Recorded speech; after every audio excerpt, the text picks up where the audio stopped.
Hey everyone. Ever wonder how your brain magically transforms thoughts into words? It really is a fascinating process. Well, get ready to be amazed.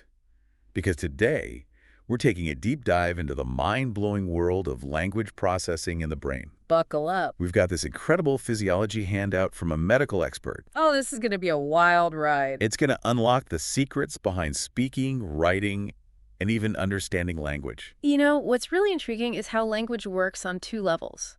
It's how we understand the world around us, but also how we express ourselves to others. So it's kind of like a two-way street in the brain. You got it. It's a constant flow of information, both in and out. Like a computer, taking in data and then outputting something completely different. Perfect analogy. Think about it. Our senses are constantly bombarding the brain with information. Right, like sights and sounds. Exactly. Our eyes process visual images, and our ears pick up sound waves, like when someone is talking to us. Right. Now, this sensory information, this raw data, first goes to specific parts of the brain. The occipital lobe handles vision, and the temporal lobe is all about hearing. So these lobes are like the brain's inbox, the first stop for all that sensory information. Precisely. But here's where things get really interesting. The real magic happens in what we call the association areas of these lobes. Association areas. Yep. This is where the brain goes beyond just registering basic shapes and sounds and starts figuring out what it all means. Okay, so like how does the brain know that the letters C-A-T mean a furry little animal? That's a great example. Your visual cortex sees the shapes of the letters, but it's the association area that connects those shapes to the concept of a cat. Ah, so it's like, okay, those three letters together, that means got it. Exactly. Now, are you ready for the truly fascinating part? Always. All of this processed sensory information, after it's been to the association areas, it all goes to a very specific area in the brain called Wernicke's area. It's in the temporal lobe. Wernicke's area. Yep. And it's kind of like the brain's language comprehension center, like Grand Central Station. It's where information from all your senses, sight, sound, touch, it all comes together so you can make sense of the world around you. Wernicke's area, the brain's language translator. Yeah. That makes sense. Yeah. So we understand the world around us, but what about expressing ourselves?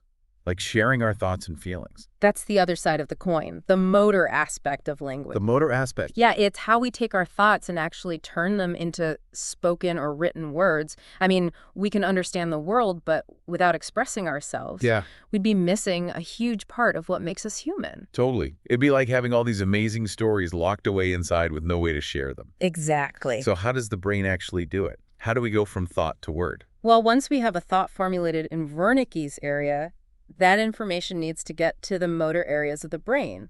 It's like a relay race. Relay race. Yeah, with highly coordinated neural activity. Oh, okay. So now we're talking about the brain actually telling our muscles what to do to form words. Exactly. So, for spoken language, the message goes from Wernicke's area to Broca's area. Broca's area. It's in the frontal lobe. And this area, it's crucial for speech production. And connecting these two areas is a bundle of nerve fibers. It's called the arcuate fasciculus. The arcuate fasciculus. Basically, a high-speed information highway between Wernicke's and Broca's areas. Wow. So Broca's area, is that kind of like the brain's vocal coach? It takes those thoughts and turns them into spoken words. I like that. A vocal coach. Broca's area is like a conductor, making sure all the muscles in your lips, tongue, and vocal cords work together to produce the sounds of speech. It's amazing how we can just effortlessly talk without thinking about all of that. And from Broca's area, the signals go down the corticobulbar tract to the brainstem and then to the nerves that actually control all those speech muscles. Wow. So much is going on behind the scenes. Yeah. And what about writing? Is that a similar process? It's similar, but instead of going to Broca's area, the information from Wernicke's area goes to Exner's area. It's another part of the frontal lobe. And this one's all about the fine motor skills we need for writing. Okay, so Exner's area is like the conductor for writing. Right. And from there, the signals travel down the spinal cord to the muscles in your hands and fingers. So whether we're speaking or writing, the brain is taking those abstract thoughts and turning them into very precise movements. It's incredible. It really is. But, as you can imagine, if something disrupts these pathways, it can cause problems with language. Which brings us to aphasia.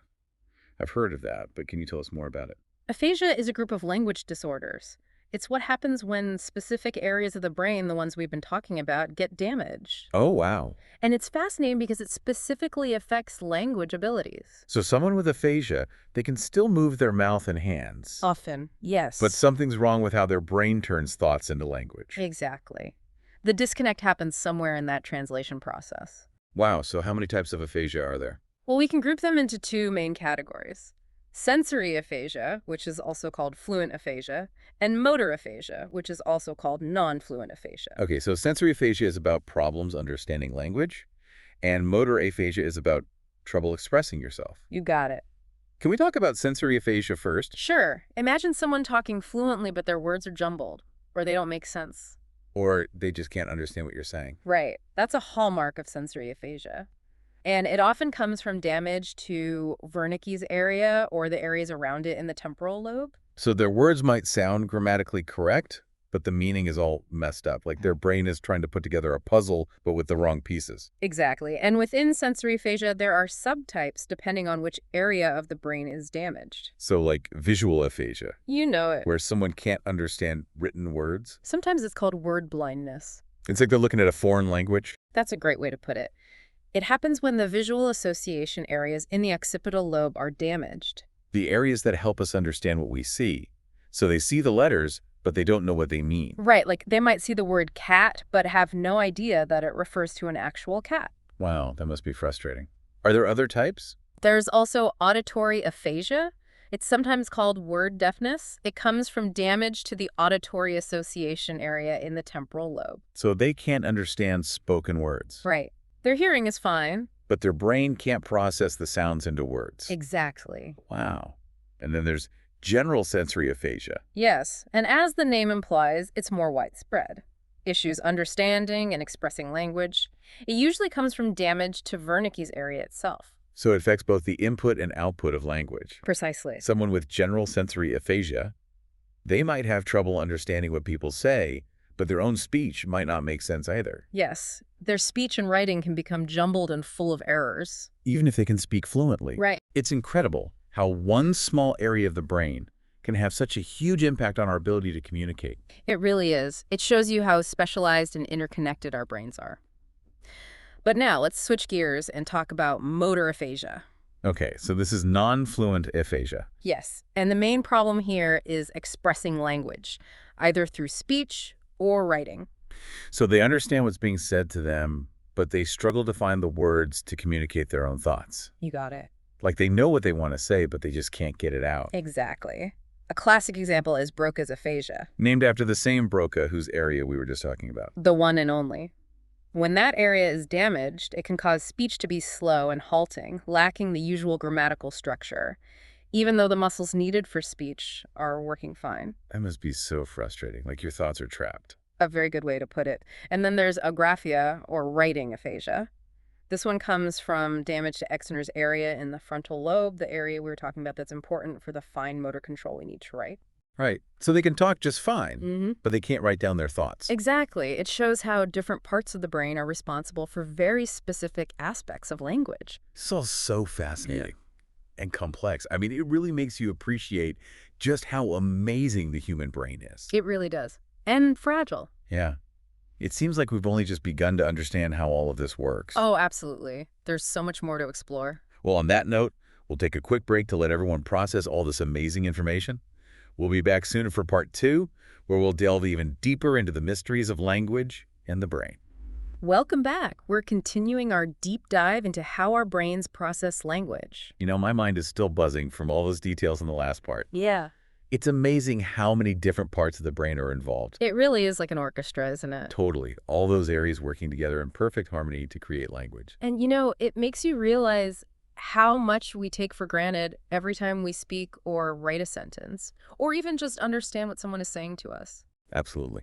But speaking of amazing things, what other fascinating insights about the brain and language are in store for us today? Well, one area of research that I find particularly interesting is brain plasticity.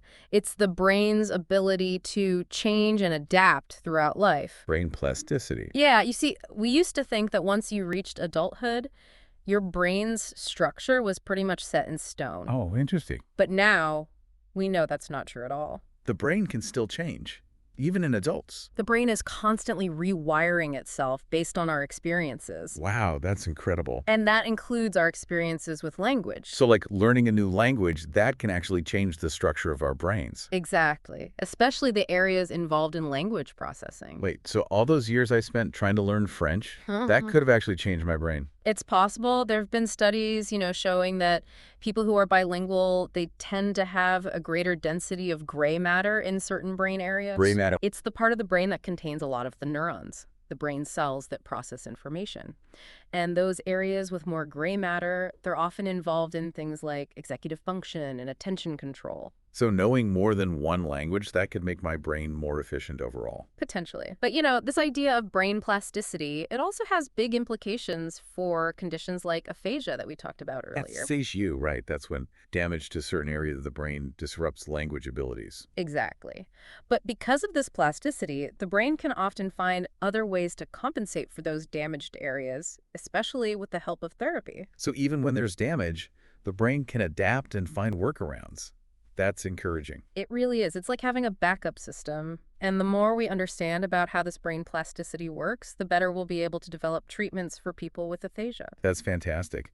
So we've talked about the two-way street of language processing, how aphasia can disrupt it, and how amazing the brain is at adapting to challenges. We have. What other mysteries of language are we going to unlock today? Well, one thing that's really fascinating to me is how the brain handles all the different levels of language. I mean, we go from just recognizing basic sounds to understanding the complex meanings of words and sentences and even entire stories. It's true. It is mind-boggling to think about it. It's like, how do we take all those seemingly random sounds and turn them into something meaningful? Well, the brain does it through a process of hierarchical organization. It starts with those basic building blocks of language, the individual sounds, we call them phones, and then it combines those phonemes into syllables and then syllables into words. Okay. And finally, it puts those words together to form phrases and sentences. Each level builds upon the previous one. It's really quite incredible. So it's like a linguistic assembly line, starting with simple sounds and ending with complex meaning. But it's got to be more than just piecing words together like a puzzle, right? Right. What about things like context and tone of voice? You're absolutely right. The brain doesn't process language in a vacuum. Of course not. It takes into account a lot of other factors, things like context, tone of voice, even nonverbal cues like facial expressions. Right. Because the same sentence can mean very different things depending on how you say it. Exactly. Language is so nuanced, and the brain has to be super flexible to understand all those subtle shades of meaning. It's like our brains are master code breakers. That's a great way to think about it. And we've been talking a lot about spoken language, but what about written language? Reading and writing, those must engage different parts of the brain, don't you think? That's a good question. I mean, when we read, we're taking in information visually. You're right. Written language does rely on different neural pathways. It involves visual processing and those fine motor skills we need for writing. So like when we read, our brains are basically translating those written symbols into units of language that we understand. Yes, exactly. It's like deciphering a code. And it involves a complex dance between the visual cortex, language processing areas like Wernicke's area, Right. and motor areas that control our eye movements. It's amazing how the brain does all of that without us even realizing it. It really is. Yeah. And think about it. The development of written language, it was a huge leap for humanity. Oh, yeah, for sure. Suddenly, we could store and share information across time and space. Imagine a world without books. Or emails. Or text messages. It's mind-blowing. I know. It really highlights how important written language is for our civilization. Okay, so we've covered so much in this deep dive. The two-way street of language processing, the impact of aphasia, the incredible plasticity of the brain, and the complexities of spoken and written language. Is there anything else we need to explore? Well, we haven't talked about the emotional side of language. Oh, the emotions. Language isn't just about conveying facts. Right. It's also how we express our feelings, build relationships, and navigate our social world. That's true. Words have so much power. They can inspire us, comfort us, even anger us. Exactly. And this emotional power of language, it's closely tied to the limbic system in the brain. The limbic system. That's the part of the brain that deals with emotions. So when we read a sad story or listen to someone tell a funny joke, our limbic system is working overtime. You got it. And the way we process language emotionally, that's also influenced by our past experiences, our culture, even our mood at that moment. Does that make sense? Something that might make one person laugh could make someone else cry? Precisely. The emotional meaning of language, it can be very subjective. It's fascinating how language and emotions are so interconnected. They're like two sides of the same coin. I agree. But I think it's time for us to wrap up part 2 of our deep dive. Already. We'll be back for a third and final part where we'll explore some even broader implications of how language shapes our thoughts and perceptions and what the future might hold for our understanding of this incredible ability. Welcome back to our final deep dive into language and the brain. We've covered so much ground already, it's amazing. I know, from the nuts and bolts of how our brains produce speech to the mind-blowing idea that language might actually shape how we think. Right. And that's what I'm really curious about. We've talked about how the brain processes language, but does language also work the other way around? Does it influence our thoughts? That's a big question, and one that's been debated for a long time. The idea that language can shape thought, it's called the linguistic relativity hypothesis, sometimes called the Sapir-Whorf hypothesis. Okay, the Sapir-Whorf hypothesis. So are you saying that the language we speak can actually influence how we see the world around us? That's the basic idea. Imagine two languages. One language has different words for light blue and dark blue, and the other language just uses the word blue for all shades of blue. The Sapir-Whorf hypothesis suggests that the people who speak the first language, the one with separate words for light and dark blue, they might actually see those colors as more distinct categories than people who only have one word for blue. So just having different words for things could lead to differences in how we perceive and categorize the world. That's fascinating. It is fascinating. Language can act as a kind of framework for how we organize our thoughts and experiences. Like a set of mental filters. Exactly. Now, the strongest version of this hypothesis, the one that says language completely determines thought, that's probably too extreme. But there is more and more evidence suggesting that language does play a significant role in shaping our cognitive processes. So language isn't just a tool for communication.